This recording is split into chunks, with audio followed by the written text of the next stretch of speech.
Gasol kicks it out to Odom. Odom throws it ahead. We're going to be back. The Lakers repeat back-to-back titles. I'm going to get another superstar.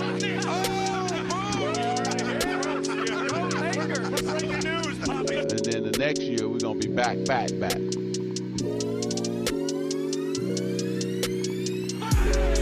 Hey guys, welcome to the Late Night Lake Show podcast. It is your host, Ricky and Danny.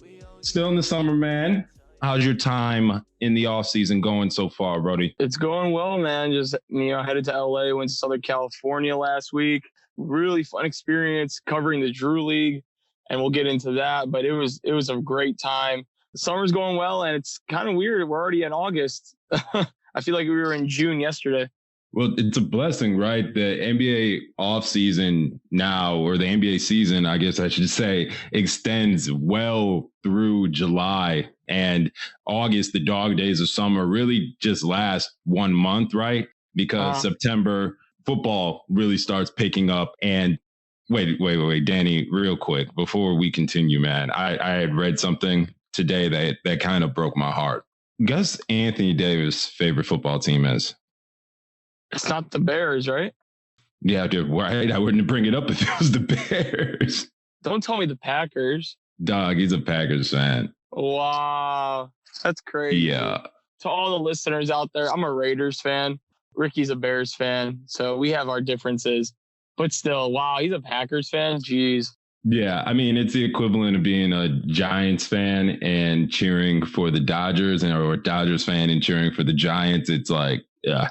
You just don't want to be the guy in that neighborhood who is rocking the other jersey. So after that disappointing news, we're recording pretty early today, Saturday morning. Had to make some adjustments to our recording schedule and our systems. But you guys can always find the Late Night Lake Show on Anchor, Spotify, Google Podcasts, iTunes, wherever you get your podcast these days. I feel like it's everywhere. You can listen to a toaster play a podcast if you want to. Pretty much. Follow Danny at base_Dan. Follow me, Ricky, at Mr. Ricky Spanish. First thing I want to get into, Danny, is you had a pretty eventful weekend, right? You spent some time with some current NBA players' fathers. Yeah. Why don't you tell us about your weekend, man? Your time at the Drew League. It was the Drew League was an experience, man. I mean, this league has really picked up since the lockout in 2011, and honestly, I could see why. You got the best of the best show up, and the whole phrase is, besides their no excuse, just produces, you never know who's going to show up at the Drew, which is true. I went there with one of my partners who I work with for like a media, lifestyle, sportswear company. It's called Le Court. We can get into that later on. Follow that page if you want to look at some up and coming, nice photography, some great shots, some great content on that as well. How do you spell Le Court, Danny? LE space court, like basketball court. So LE space court, or on Instagram. We get there Saturday morning and it's already buzzing. Bobby Portis was just there balling out. And then we get into our games and we got this tough crowd team made up of Stanley Johnson, Gary Payton Jr., Brandon Jennings, Sharif O'Neal, Shakir O'Neal, the little one, and a few other guys. And they were just, against the team that had a bunch of D1 players. And it's just like great games you see, really intense. And it picks up. And day one was really nice. You had those games. You had Swaggy P come through, Jordan Bell, and the most hated crew. That's what their team's called. And then you got some guys who are out there who are Drew League legends. You got a guy like Frank Nitti, who is a former D1 guy at Weber State with Damian Lillard, who didn't make the league or anything, but worked his way. He was working at a Verizon store, and he hooped every day, and he joined the Drew League. And now all of a sudden he's the Drew League king. And he plays at the Big Three, and he's getting sponsorships now. So it's crazy. And he plays in the Big Three? Yeah, he plays in the Big Three. Frank Nitti, Frank Sessions, that's his name, Franklin Sessions. Oh, but what's the prerequisite to be in the Big Three? All right, anyways, continue on. I want to know more about the Drew League. Yeah, so, it's a great community event.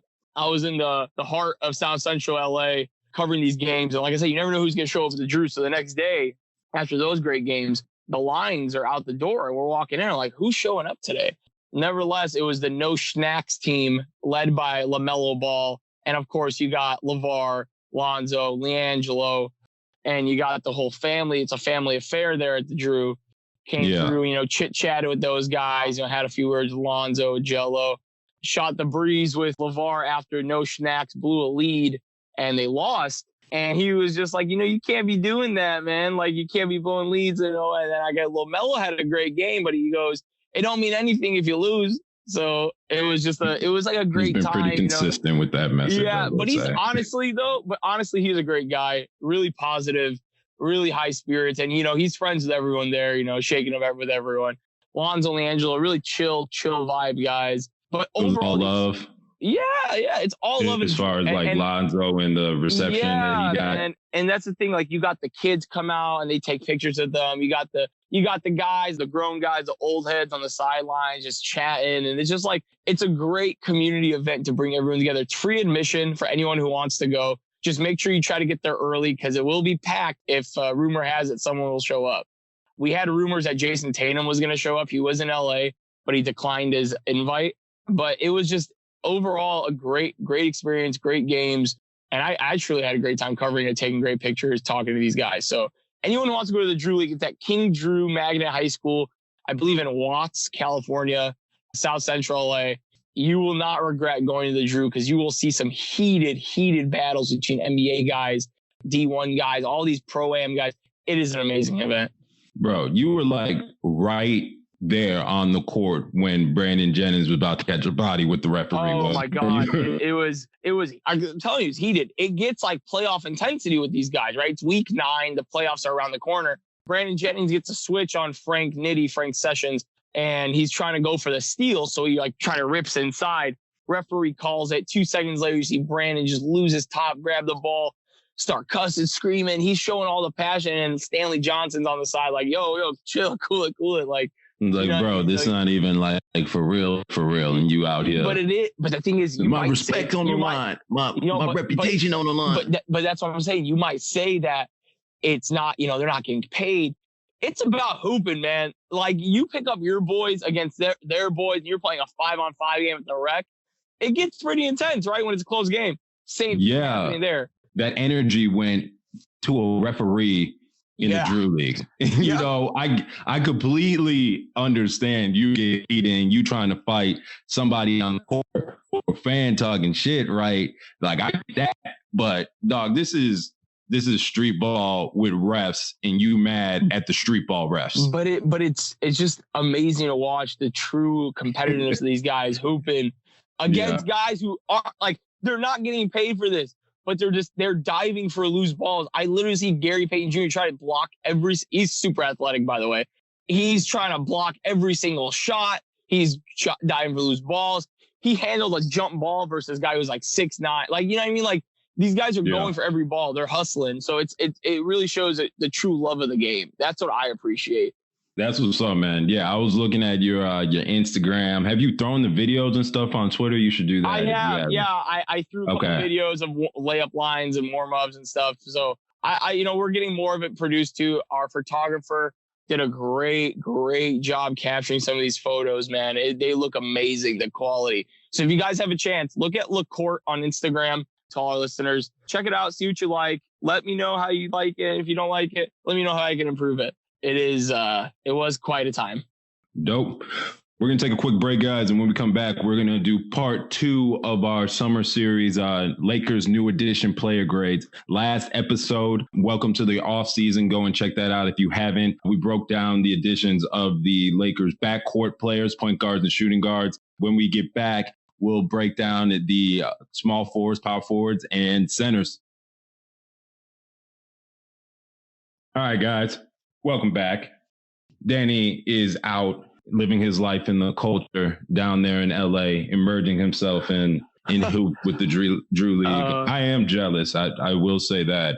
All I can do from the confines of my home right now is do a little research, do a little background work on our returning Lakers. And I mean, with that horrible segue in, we'll just jump right into our player grades for our new additions. We'll start with a guy. I guess we're just in the habit of starting with players that either you or I have a pretty strong opinion about.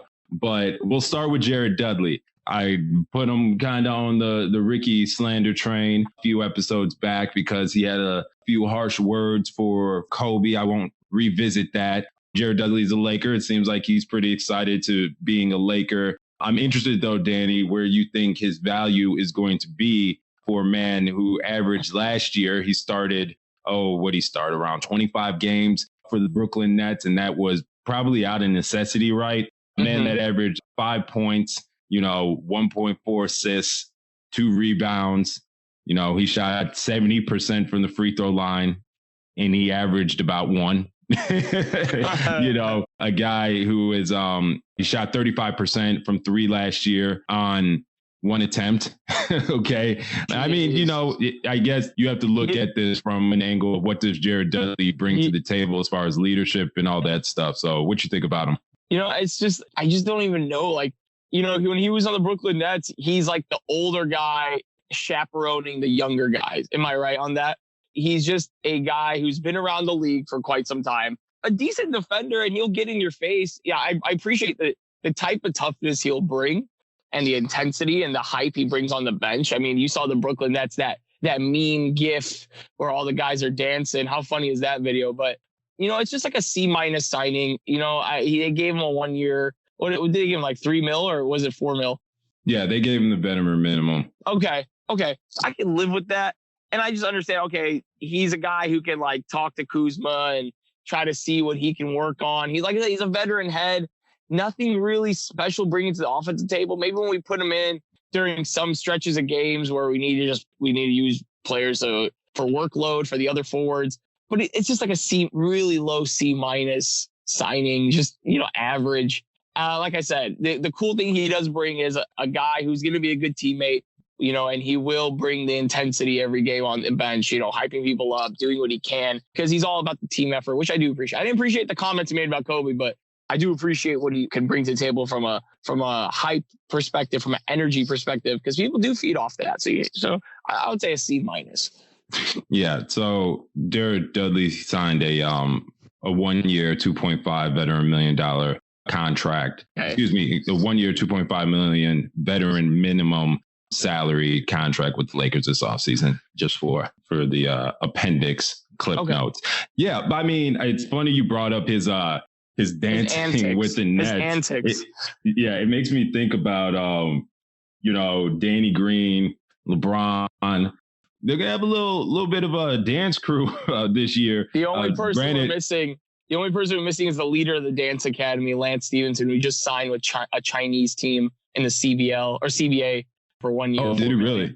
Yeah, he signed a 1 year, $4 million contract with the CBA. Man, well, shout out to Lance securing Chinese bags. So good for him. I mean, it's going to be an old group of dancers. I mean, the Nets were the youngest or top 3 youngest teams in the league last year. Yeah. Lakers are probably going to jump from one of the youngest teams to easily one of the oldest teams in the league. So we'll see how the dancing develops on that end. So Jared Dudley, I expect him to provide the same contributions that a veteran player who is just going to stop gaps like injuries, any blowouts, any type of situations where he is going to be not relied on, but you can count on him to not be a total disaster out there on the court. I kind of alluded to that with Alex Caruso last episode.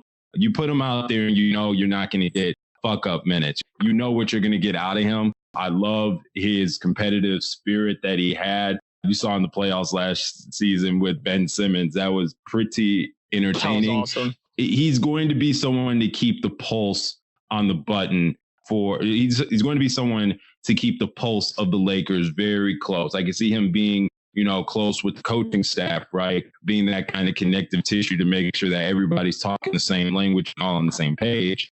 You know what? I think we've already spent enough time on Jared Dudley. We both know where he's going to net out.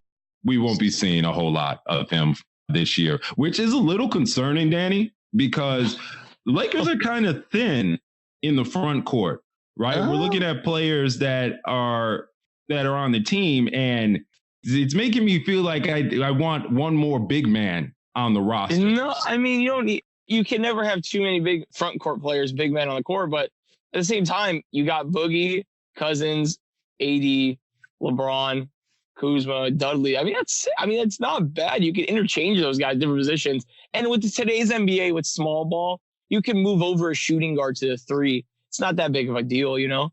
Yeah, that's true. So don't worry. We'll be good. I just really want to put him in the garbage time category, and I feel like he's going to Oh, my God. Okay. 10 to 12 minutes a game. But anyways. All right, enough with Dudley. Yeah. I think that was pretty light, right?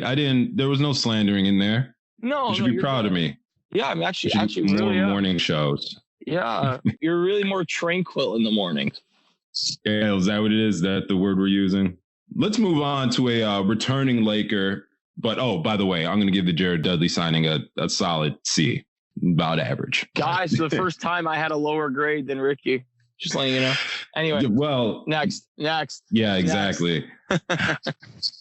Next up, we got a returning Laker, but since he signed a new contract with the team, we're going to give the signing a grade and then jump into his evaluation. Mr. JaVale McGee. He's coming back, returning to the Lakers on a 1-year deal for $1.5 million. JaVale was someone who we saw take a couple of meetings over the offseason, notably with Detroit. Last year, JaVale McGee averaged 12 points and 5 rebounds, shot 62% from the field, and was a 5.9 win share. I think that stats is important because it shows players who you wouldn't necessarily think was a heavy contributor. That shows their value as far as win shares. The biggest knock on JaVale McGee, I feel like last season, really came after he had that pneumonia situation, right? He started off the season pretty damn hot, and we're looking around like, JaVale McGee, most improved player? What? And then he got sick, and then after that, it seemed like it really took a long time for him to not only get the win back under him, but shake off some of that, pre-Lakers, Washington Wizards, pre-Warriors, JaVale McGee, the Shaqtin' a Fool JaVale McGee. We saw just come out a little bit, here and there towards the middle and end of the season. But as a whole, man, I really like JaVale. I think he was a positive person on the team. I do think it was a little weird. Hopefully we'll actually get the real answers to what happened between JaVale and Magic trading Zubac during that time, because they felt like the big men weren't getting enough minutes. I would love to know what actually happened there. But as a whole, I think JaVale is great for the locker room. He'll bring, that energy, that fun lovingness that he just has as a personality. Danny, I was talking about this with Jonathan Hernandez from the Lakers Legacy podcast on his show. And it's kind of funny when you think about today's NBA big men. To me, they either go into two categories, and there are two drastic personality differences in these two categories. You have your fun-loving big men, your JaVale McGee's, your Joel Embiid's, and it's all about smiling and having a good time when they're doing. And then you got the mean MFers, like the Boogies and the Yusuf Nurkics, who want to instill fear in you. And by the way, I'm a huge Boogie fan, and we'll jump into that. And I love that personality role too. But for this team, you can't have too many hard asses, right? And I love what JaVale's going to bring to the table. I don't know if he's going to start or not. Obviously, you want to put the best 5 out on the court, and that would be Boogie. But with Boogie's development, his rehab, and him getting back into shape, I kind of want to feature him coming off the bench. Now that I noodled on it a little bit more and moving McGee into the starting lineup next to AD. I think that length, oh my God, I don't think anybody's going to touch anywhere around the rim if they're both healthy and active on the court. So I'm going to give the JaVale McGee return signing a solid B. We'll go B+. What about you, Danny? I think JaVale McGee is actually a nice piece. He works really well with LeBron last year off pick and rolls. He's a lob finisher, so you could throw it up anywhere and he'll catch it and dunk it, especially when you have, guys like LeBron and last year with Lonzo and Rondo who could find him right there. JaVale McGee, the only thing I would say is, like, how you said his problem was the pneumonia thing when he was sick. My problem was you can't draw up too many plays for JaVale McGee. You know what I mean? Like, Luke Walton was trying to make his game so much more complex than it is. Like catch it on the mid block, make a move, turn around hook. That's not who he is. He's a guy who's going to run the floor his hardest, hustle his ass off, catch it, and finish it literally around the rim. And if it's not a slam dunk, it's a layup. And if it's not a layup, it's a floater, because he's not going to catch it, spin off you, and dunk or something like that. He's not going to do that. Even when he has a mismatch, I feel like it's not in his game and his arsenal to catch it back to the basket and work the post like that. So what JaVale's going to do is bring it on both ends. He's a great shot blocker, rim protector, great size and length and strength. He actually got a lot stronger from his first few years until now. And I think last year was honestly probably his best year. It was probably one of, if not his best, one of his best. He was blocking shots left and right. I like the re-signing of JaVale. And I was actually going to be not upset, but kind of sad that we let him go, or he wouldn't even give him an offer. So the fact that we're bringing him back to this team and he's part of the last year crew into this year brings some continuity and brings some kind of familiar territories, playing with Rondo, LeBron, and Kyle Kuzma, and of course KCP. And I think he's a good veteran. He's a good balance, like how you said, those two types of big men. He's like the yin to Boogie's yang, or even to 80. 80's kind of neutral, right? 80's like in between. Like he's a good guy, but he's a killer on the court. And he can bring that type of attitude. He's also that good guy, like he's a great teammate. I'm not saying Boogie's not, but Boogie's always on one. You know what I mean? Yeah. JaVale's like the like you said, the fun-loving guy, the fun guy, the guy who can get people going with his energy. And he's like the yin to Boogie's yang. So it works out nicely. I'll give that signing a solid B. I think what he can provide starting and coming off the bench could be really great. Because if Boogie, like you said, is not 100% or 80's taking a night off due to workload, whatever, load management they want to call it, however you want to phrase it, he could be a fill-in guy who could start a handful of games. And to your point, when AD and JaVale McGee are on the court, that's like a combined wingspan of like 16 and a half feet, man. Like, who's going to be trying to go up against them, drive it in? You know what I mean? It's crazy because he's athletic too. But I'm going to give it a B. Bordering B+, but I'm going to give it a B. To your point earlier about last year being his best year, according to win shares on basketballreference.com, according to basketballreference.com, as far as win shares, this last season was his best performance. He had a 5.9 win share, as I stated earlier. All right. Yeah, no. So we're happy to have JaVale McGee back. Moving on. From Chicago, Illinois, standing 6'11", 253 pounds, by way of University of Kentucky and New Orleans, Anthony Davis. That'd be love if we had the Detroit announcer or the PA announcer for Lakers games. That was if you don't know where that voice came from, go look up Detroit's brick wall starting lineup announcements with Ben Wallace and Chauncey Billups and all them. Yeah. But Anthony Davis, right? I mean, what more can we say about him? We already know his stats, right? 25 points a game, 12 rebounds, 4 assists, 2.5 blocks, 1.5 steals. Anthony Davis is everything that you think he may be, and probably a little bit more. But beyond his stats, I wanted to share a few stories, just give out some info on AD, our newest Laker, that might not be circulating. Already said earlier in the year, our man is a Green Bay Packer fan. I also noticed that he's a Chicago White Sox fan. For everyone concerned about AD leaving the Lakers after this year, and of all places coming back to Chicago, I just want to try to instill some peace and calmness upon you guys. The Chicago Bulls, when you think about the franchise, have had a hard time landing star NBA players. You have situations where they were rumored to bring in players, LeBron James, right? Dwayne Wade at the time with Chris Bosh. Shout out Rick Bucher for saying that deal was done, right?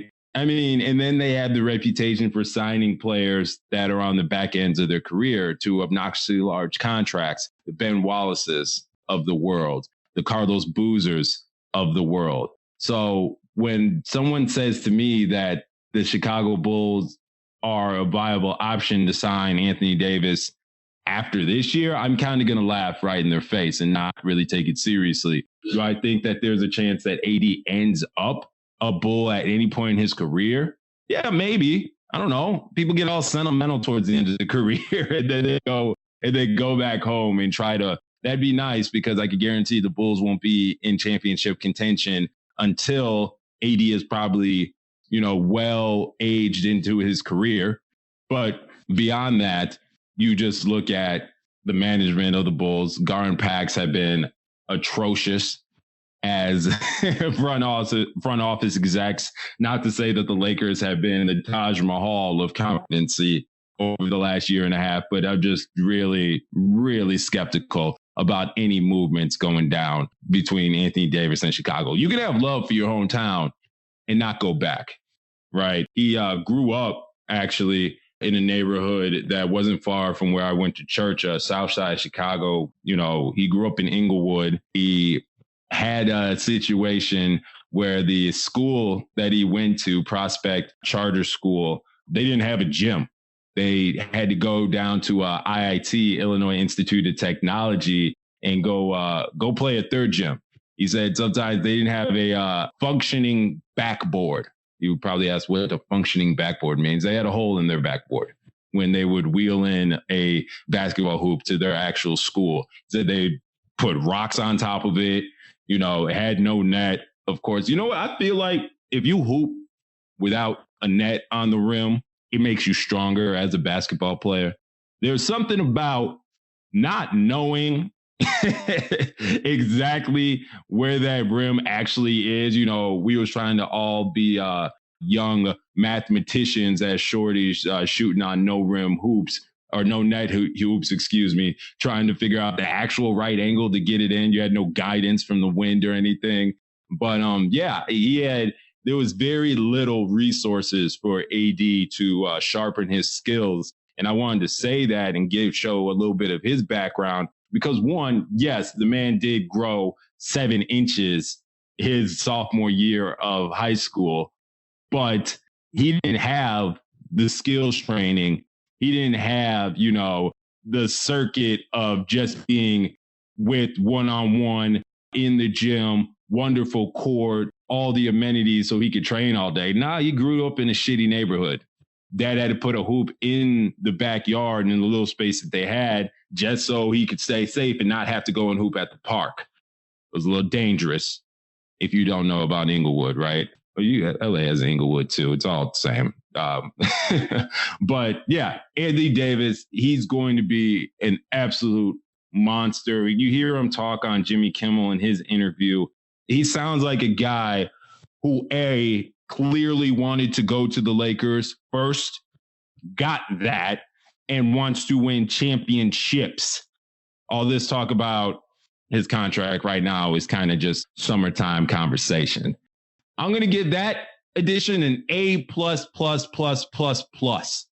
What about you, Danny? I'd put it at 99% on the grade scale. It is an A+++ for me as well. Actually, I'll give it 100%. Anthony Davis, no matter how you slice this, anywhere from top 5 to top 7 in the league. You pair him up with a guy like LeBron, it's going to be a crazy tandem. I don't know how defenses are going to guard these two. Like, honestly, I think his game's going to get much more simplified, too. I think it's going to lead to easier buckets for him because usually in New Orleans, when Boogie wasn't there, like when the double team came, he either put up a shot or kicked it out, right? But if you double team him, look who you're leaving open. You're leaving a cutting LeBron James flying to the rim open, and Anthony Davis has the passing ability to find him. So it's like you kind of have to pick your poison. Who you're going to try to shut down today is LeBron or AD. If AD's going off, he's going off. I've seen AD score 59 points in a game against the Pistons not too long ago. So he can score the ball at any phase of the court. You put him down low, he's going to body you. You're going to put him mid-block. He's got a nice little wiggle game, nice little footwork. You put him on the wing, he can take you to the hole. And if you leave him spot up shooting, he can do that too. He can hit the jumper. Alvin Gentry was a big advocate of him hitting the open three, really developed his game on that. On the defensive side, he could be a potential defensive player of the year candidate almost every season, the way he alters games and blocks shots. He was doing that ever since the Kentucky days. So Anthony Davis is one hell of a signing, one hell of a trade. You got a Hall of Fame talent next to another Hall of Fame talent. So let's see how this works. Man. And you saw what DeMarcus Cousins did for his game, right? You saw what having an elite big threat next to him. I mean, that's what New Orleans tried doing by putting Omer Asik next to Anthony Davis when the Bulls traded him down to New Orleans. God damn, what a man. There's a lot of giants in this world that got paid for just being a giant, thanks to the NBA. So either with Boogie or JaVale, you got to respect the length of them, and if you don't, right, they're just going to place the ball in the hoop because you're going to probably go guard AD before you guard JaVale McGee. And then it's just really just throwing it up at the rim and letting him make obnoxious catches and finishes. I can't wait to see it. I can't wait to see how teams are going to try to game plan for that. I would assume it make them both work like hell on the other end of the court. But, that's for them to figure out. We will wrap up our off-season summer series grades with, I don't know, man. I'm giddy. I think I have a crush on DeMarcus Cousins. It's starting to grow day by day when I see him, go back and watch his highlights. I mean, pre and post Achilles injury, the quad recovery is something that we're definitely going to have to keep an eye on. Big man back to back, pretty serious injuries. It changes you. But the veganism looks like it has also changed, Boogie, or is it intermittent fasting? I don't know. You have to pick one of the two these days if you're going to diet. But anyways, our man Boogie last year, coming off that Achilles tear, averaged 16.3 points, 8.2 rebounds, 3.6 assists, shooting 48% from the field, 27% from three, and had a win share of 2.4, right? That was a rehabilitation year, and he would have been the best big man on the Lakers by far, right or wrong last year. 180% right. Like, I know everyone last offseason, right? Can we just rewind the tape to 2018 in the summer and everybody, oh my God, under no circumstance do you bring DeMarcus Cousins on. I don't care if it's a flyer. I don't care. First of all, you don't sign a big man off of Achilles injury. Secondly, he's a cancer. Fast forward today, DeMarcus Cousins is coming off of a quad injury. I mean, he returned, looked like he showed some promise in the finals, right? Showed some productivity. But 1 year in Golden State takes away all locker room concern. All the people who were bashing and were going to protest the Boogie signing last year, all of a sudden, see our man in a different light. Look, my stance on Boogie and how he gets down and how he operates and how he acts, that's part of what got him to the NBA. You're going to have somebody who literally, like you said, is always on one, because if they're off on the NBA court, they feel like they are literally not right. Like, Boogie has a chip on his shoulder. And to be honest, it seems like he has a chip on his shoulder off the court. He's not really an on-off type of guy like Russ is, where Russ is Mr. Happy-go-lucky with everybody, unless you're playing basketball with or against him. But I think my only concern or concerns with DeMarcus Cousins is, how's the minute structure going to work out with him? If he does come off the bench this season, how is he going to feel about games where he averages 15 minutes, 20 minutes? Like, Boogie probably feels like he should be getting starters minutes. And I definitely would not argue in a lineup with him next to Anthony Davis. We saw that worked out in New Orleans, right? But if he's now in that second unit with the love of your life, Rajon Rondo, while I do appreciate their potential chemistry together, I'm not as quite sure how the offense is going to flow. If Rondo's on the court, he's going to bog the offense down. Boogie's a player where the offense flows through him. I got to take a look at the tape of how the three of them interacted in New Orleans when they made their run in the playoffs. But obviously it can work. But Rondo and Boogie were both in the starting lineups together.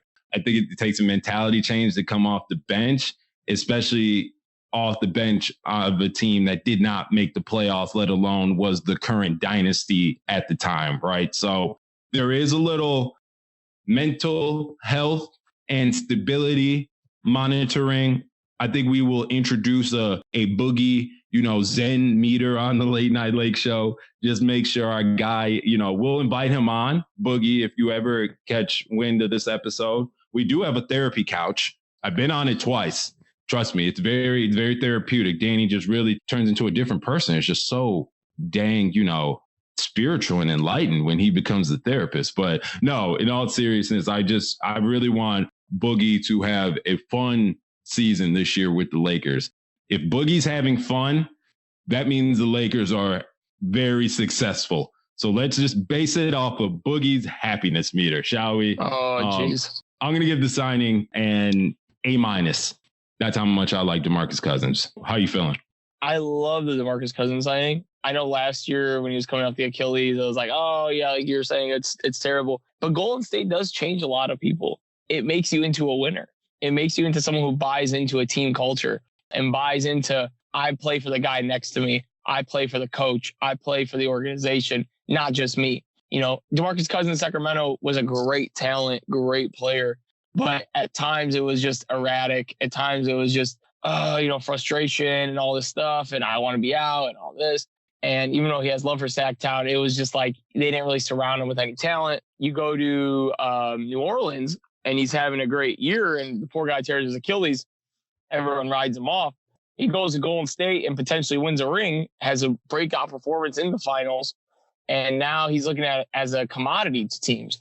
So it's kind of crazy how the script flips, but he goes to Los Angeles and has essentially almost no pressure on him. Yeah, he's coming back from his quad injury, which I actually saw him get injured. It was not a pretty sight in game 2 of the first round of the Western Conference playoffs, where he was running and he just collapsed because his leg gave out. But he has slimmed down. He has gotten in shape. There's not that much heavy pressure on him. He's not the number 1 option. At this point, he's not even number 2 option. He is a 3-4 option on this team from the offensive perspective. And when it comes to defense, Boogie can lock up when he wants. Boogie can play when he wants and run the floor and rebound and do all that. So I think this signing for what we paid for him, great move. I think, honestly, is a solid A. Like I said, DeMarcus Cousins doesn't have the spotlight on him like how he used to. And then when he gets into certain lineups, he can adjust to everyone. If it's LeBron running point, he's ready to catch that pass. If he's next to AD, he knows how to work with AD. If he's working with Rondo loves Boogie and Boogie loves Rondo. So it kind of works out in all 3 phases on who's on the court with them too. I'm going to give DeMarcus Cousins signing an A. Yes, it was a rehab year and he's getting his legs under him, but with fresh legs, in shape and ready to go. I expect a higher percentage clip shooting from 3. I expect, a higher offensive arsenal. His movement's going to look a lot more fluid. So I'm going to give it an A. There it is. Man, I just can't wait. Boogie nights, blaming on the Boogie. Oh, man, I really like blaming on the Boogie or Boogie night. I really like them both. I'll figure out. I will do something with this man's name. Maybe it'll be part of my new name. I've been Ricky's Lakers propaganda network for a little bit now. I think it's going to stay throughout the summer, and we'll figure out something. You can be Ricky Cousins. Ricky Cousins.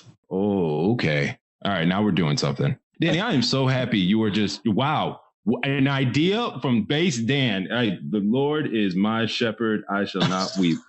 We'll take one last quick break, and when we come back, we'll do a little quick rapid fire. Danny, I want to get your thoughts on LeBron as AAU dad and kind of the heat he's been taking.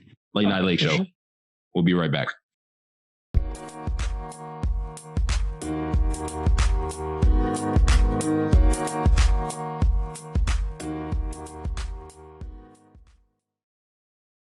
All right, guys, we're back. We got about 5-6 minutes left on the episode. Danny, I just wanted to get your quick thoughts. LeBron recently, or has continued to live his best life, not caring about what nobody else thinks about him and how he conducts himself. He's gotten a little heat, though, for his celebrations at AAU games. I just wanted to pause right there because it sounded a little weird, right? LeBron's being criticized for how he celebrates at AAU games, and not even for his child. There was a recent video shown of one of the kids that comes over for Taco Tuesdays, and he finished the oop, and LeBron got so hyped that he was jumping up, and his shoe fell on the court, ran out of the court, got his shoe, came back, was still hyped, all that. People were mad, jealous, offended, bitchy, feeling some type of way in their feelings about it. For reasons I can't really piece together beyond the fact that when you're under the microscope, everything you do, every breath you take is going to be cross-examined. And this is just the world LeBron lives in. I think it's annoying.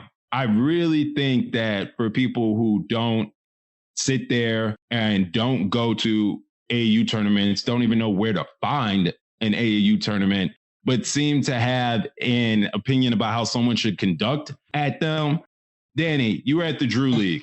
Compared to an NBA game, as far as the atmosphere and the seating and the people, would you say that they're similar, or would you say that they're pretty night and day in how the vibe is at those two different events? It has similarities because of the game, but the atmosphere is completely different. It's more of a come together, like it's kind of like tight knitted. Everyone knows everybody. You go shake up with this guy and you go say what's up to that guy. So it's kind of similar in that aspect. You know what I mean? So it's more of a community get together more than, hey, we're paying big bucks to watch these professionals go at it. When it comes to the AAU stuff, that's really similar to the Drew. I feel like, you got your squads come in, you have your coaches, and it's funny. It's like you see guys like Baron Davis coaches one of the Drew League teams. He's out there, a former professional, and he's, excited, jumping up and down, doing all these things, all these antics too when he gets it. But obviously it's not as magnified as LeBron James. LeBron's not doing anything wrong. Let's be real here. I'm not a father yet. Ricky is a father. So I'm sure when his kid is grown and his kid does play sport, no matter what the sport is, if he hits a home run, if he dunks the ball, catches a touchdown, scores a goal in soccer, whatever it may be, I'm sure Ricky's going to be hyped. I'm sure Ricky's going to be running up and down, doing all these things, flexing. Ricky, I can just see it right now, how much you love sports and you love the game and how much you love your child. So this is the thing with LeBron. He loves his kids. He loves his team. He loves his family. He also loves the team that he coaches. He's a coach on the team, right? Is that what he is? He's a coach, or is he just a supporter, or what is it? I don't know. I think whatever it may be, supporter. He is the ultimate. He's a dad. He's a fan. He's a fan. He's a dad. He's a role model to these kids. Why not be excited for the kid dunking? I understand. Okay, here's the thing. I understand if you're a parent on the other team and you see LeBron celebrating, would you get frustrated, maybe annoyed? Maybe, but at the end of the day, it's LeBron James. I would be like, wow. You know what I mean? I'm watching LeBron get excited for these 16 to 17-year-old kids, making layups and dunking. You know what I mean? How cool is that? Like, he's participating with these guys in layup lines, trying to like not show off, but LeBron's the type of guy where he can adapt to his atmosphere. If he's with a crew of 16 to 18-year-olds, right, he's not going to go have conversation about the stock market. Am I right? Right. He's going to be having combos and acting up and joking around and dancing with the kids. Obviously, if he's with a room with Adam Silver, he's not going to be talking about a new album coming out or, oh, did you catch that game? Like, no, he's talking business. So he knows how to adapt to his atmosphere and his environment. I give all props to LeBron for what he's doing, supporting his kids, having a great offseason. He hasn't had this kind of offseason since, first few years in the league? You know what I mean? Like, he hasn't had a long vacation. He hasn't had a summer to himself, and he's enjoying it. I would just leave it as is. The guys like Jason Whitlock really need to, pipe down on this kind of stuff. They're making it way bigger than it really is. This is not a scandal. He is not going around cheating on his wife. He's not doing drugs. Right. He is supporting a child, one of his children, in an AAU basketball game. Can we just stop with the nonsense? Agreed. People love to hate. I could do a whole another podcast on hating. There's a difference between hating and being a slanderer. Mm-hmm. But we'll leave it there. That's a story for another day. Guys, be happy. Like we said, it is summertime. We are in the dog days in the NBA season. If LeBron James celebrating a alley-oop dunk in an AAU game and a shoe falling off is the headline of the sports news, I'm going to say that, yeah, we're definitely in the middle of summer right now. So we're going to wrap up. Thank you guys for listening. for Base Dan, for Mr. Ricky Spanish. We are going to see y'all in a couple of weeks. So take us out. Peace.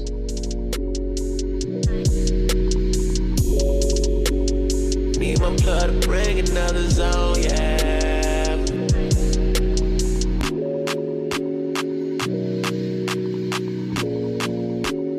We don't get it poppin' like I tell you.